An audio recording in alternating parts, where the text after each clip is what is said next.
Bromius used to trivialize Koga with insane damage that could one-shot most Agari, but between Rumpthump nerfs and P13's Virtue rework, this pact has gone from S-tier DPS to S-tier tank. And while Bromius is thriving in his new role as the beefiest bear, I kinda miss that earlier playstyle. So, is it still possible to get good damage out of Rumpthump?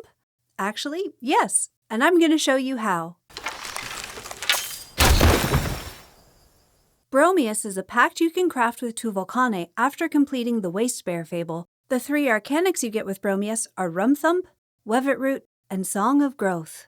Bromius's Courage Arcanic is Rumpthump, which causes you to leap into the air and then slam down onto whatever you're aiming at. You can shorten this animation significantly by jumping before you cast, but as you'll see later on, sometimes you want the height from that initial jump. You won't take any fall damage while you're thumping, so this can be a fun way to get down from high places. Rumpthump's damage scales with your armor. It does not scale with your courage, despite being a Courage Arcanic. Instead, your courage affects the size and range of Rumpthump's shockwaves. Your thump damage has a radial drop-off, meaning the farther away a target is, the less damage you'll do to it. But the more courage you have, the farther away that drop starts. We're going to get into more detail on how that works later on. For now, just remember that while your courage gives your shockwaves more range, your Rumpthump damage only scales with armor. Wevetroot is Bromius' Spirit Arcanic, and it sends out roots to entangle and deal damage to enemies in its path. That path is wider than the roots appear, so the ability is somewhat forgiving with positioning, but scaling on both its duration and damage is pretty weak, and the range is either fixed or does not scale meaningfully. This is still a useful Arcanic, but only because of how it procs one of Bromius' unique Pact Upgrades.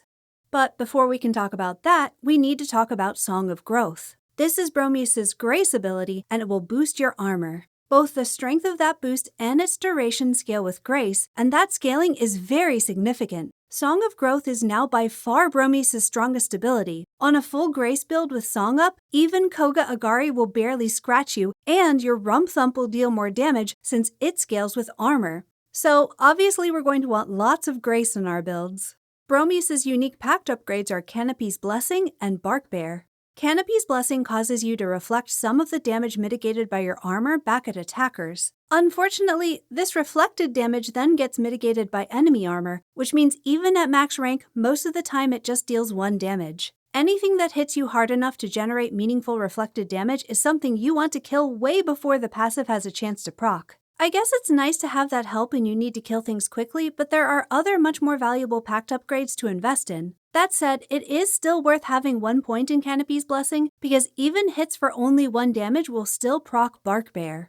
This is Bromius' other unique Pact Upgrade, and it will cause you to steal armor from your attacker. You get 1 point of armor stripped and stolen for each Barkbare upgrade, so a max of 4 points of armor per proc. Those strips and steals can stack, and the only cap is how much armor an enemy has.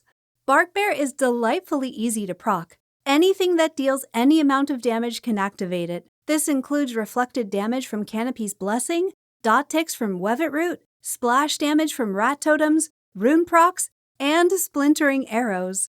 So obviously this would work well with an arrow hail build, and it is insanely strong with the Torrent. The Torrent is a bow rune you can get from Gruelseeker Ruthos and Koga, and it is easily the strongest rune in Soulframe. But we're not going to go into a Torrent build in this video, partly because the build itself hasn't changed since the last time I covered it, although the Torrent is actually even stronger now, but mostly because the Torrent is so strong, it doesn't really matter how you build it, especially if you're running Bromius with Barkbare. Just hail your arrows until you get a smite, then spam Torrents until everything is dead. You'll definitely be maximizing Barkbare's armor strip, and since every bow in Soulframe scales with Grace, you can use any bow in the game and it will still destroy everything. If you want an easy, effective, and efficient way to take advantage of Barkbare's armor strip, this is definitely it. But that would be more of a Torrent build than a Bromius build, and I want to actually use Bromius' Arcanics. So, how do we turn Rumpthump back into a reliable source of damage? You'd think the massive amounts of armor strip from Barkbare and Torrent would give you a huge Rumpthump, but the damage scaling has diminishing returns that effectively becomes a cap past a certain point. Instead, we're going to need to rely on something else to boost Bromius' kit, and I've got 2 options for you. These builds are both extremely fun to play, and we're going to go through them one at a time, but because our Pact Upgrades don't get saved between loadouts, we're going to do those first and set them up in a way that will be good for both. If your Envoy is at least level 17, you can max out Barkbare, Sapphine's Gift, Healer, Voided, and Sympathy, and then put your leftover points into one upgrade for Canopy's Blessing. If you're not at that rank yet, you might need more points in Spirit for one of our builds, so instead max out Barkbare, Sapphine's Gift, and Iridis's Favor. Then take 1 point in Canopy's Blessing and max out Healer, because if you get hit while Song of Growth is down, you're going to want your potion to immediately recover as much health as possible. 1 point in Sympathy should be plenty on this build, and the last upgrade can go into Voided for a bit of extra damage after we pull a Smite. We are not going to put any upgrades into Rooted because while Stability Armor does seem to have some impact on Rumpthump's damage, although perhaps with worse scaling than magical or physical armor, the Rooted Pact upgrade definitely does not affect Rumpthump. Our first build is a Magic Bromius. We'll use Seathorn as our main weapon, which you can get from completing 3-star faction tales, with the Hollowing as our rune, which drops from Wraith of Wastes in Koga. I suppose we'll have to use Gildor Joinery since Feybolt just isn't good in P13. In theory, Feybolt should be able to give you a higher damage output overall, but casting an Arcanic will count as an interruption for those consecutive attacks. This makes no sense on the joinery that is specifically meant for magic weapons now that Spirit's whole function is making you cast Arcanics more frequently. The more Spirit you have, the worse Feybolt is. This joinery really needs a rework. I chose a Grace Blessing over Spirit partly for this build, but partly because I can always bless the Earthroot with Spirit if I decide I want a 4-pip Spirit Staff. For virtues, we want just enough Spirit to meet Seathorn's virtue requirement, and at Envoy rank 17, the Oros Ranger Prism with the Sproutfolk Shoot Talisman gives me exactly the right amount. If your Envoy rank is lower so you have fewer virtue points, then those Pact upgrades in Iridis's Favor will help you out, and you can use the Triune Talisman or even the Sproutfolk Shoot to give you the extra points you need. You will need to at least meet the Seathorn's 21 Spirit requirement, but everything else should go into Grace, so keep your Spirit as close to 21 as possible without going under.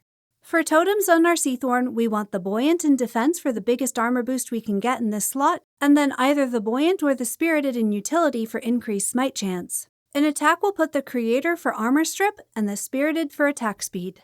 The magic weapon combat arts to prioritize for this build are first Smitten for smite chance, which also gets you faster attack speed from grounded, and then Headlong for faster heavy attacks, especially if you put the Buoyant in your utility slot. After that, Cultivate is a nice damage boost, as is Unhindered if you tend to favor heavy attacks.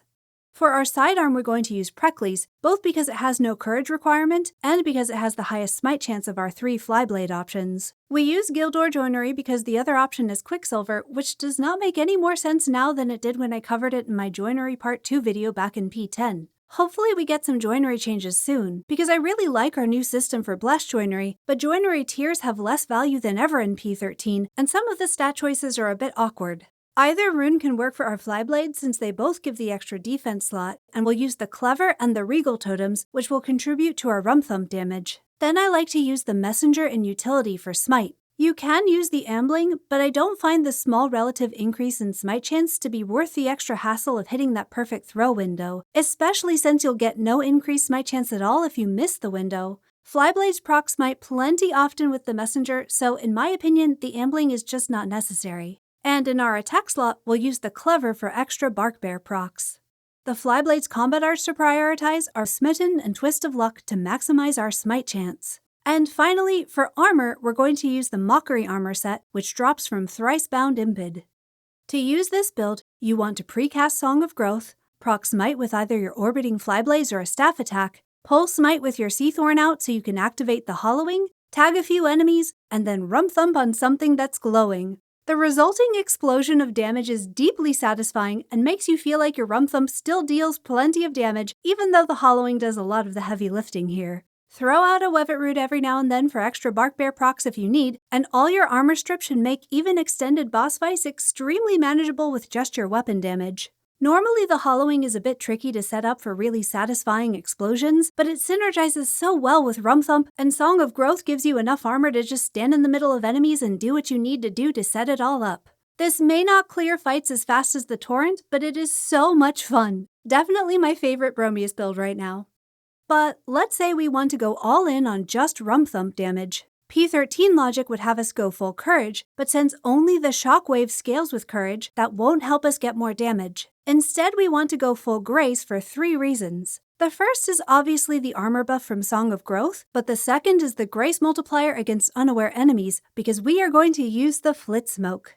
The Flit Smoke is easily the second most powerful rune in Soulframe, and it's a very close second. It drops in Koga from Etheldred the Weaver or Seachnal the Widower, and it makes you invisible when it activates. Killing an enemy with a finisher extends its duration, and the base duration is already quite long.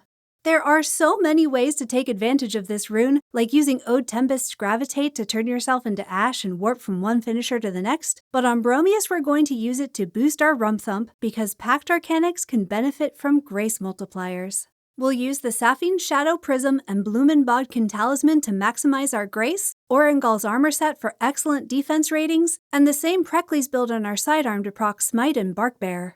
Our main weapon will be Rostrum, which can now drop from Kabocha, the Nell Knight, the Mendicant King, Sinecure Errant Goth, and Bannerets. Dual Shortblade main weapons can also work here, but they have slower finisher animations than Rostrum, so I prefer Rostrum for keeping Flit Smoke up. For totems, we're going to put the Scavenger in attack, which causes our finishers to deal significant splash damage, giving us another damage source while waiting for the cooldown on our Rumpthump. In our utility slots, we'll use the Blitz for Smite chance and the Bolt for cooldown reduction on Rumpthump whenever we pull a Smite. In defense, we can either use the Waiter or the Scavenger. It doesn't matter which one since they give us the same amount of armor. To use this build, precast Song of Growth, proc Smite with your Flyblades, pull Smite with Rostrum out, and then Rumpthump while invisible. The Flit Smoke's invisibility gives your Rumpthumps a significant damage boost, and your rat-enhanced finishers will quickly clean up anything left standing after your thumps. But wait, isn't there a third reason we went full grace on this build? Yes, Rumpthump can headshot. This is not as easy to pull off as I was hoping it would be, but it is delightfully satisfying when you do manage it. Rumpthump's shockwaves extend spherically from the point where you land. Its damage will be calculated based on the first part of the enemy that comes into contact with the sphere, so if you line things up such that an enemy's head gets hit first, Rumpthump will headshot. Unfortunately, this is actually pretty difficult to do by just thumping onto an enemy's head. The best way to pull this off is to find several enemies standing close to each other. Thumping on the head of one should put you at the right elevation to headshot at least one of the others. You can also Rumpthump onto elevated terrain, like tree stumps or stairways, and if everything is lined up right, you get some very high damage numbers. It's not quite as efficient as an explosive magic Bromius, but playing an invisible bear assassin is extremely entertaining. So, if you want to play Bromius as more than just a tank, these builds give you two very different and equally amusing ways to deal some damage as our beloved bear. Please toss this video a like if you found it helpful, and subscribe if you want to see more Soulframe content. Which pack do you want to see me cover next? Let me know in the comments. And until next time, happy hunting!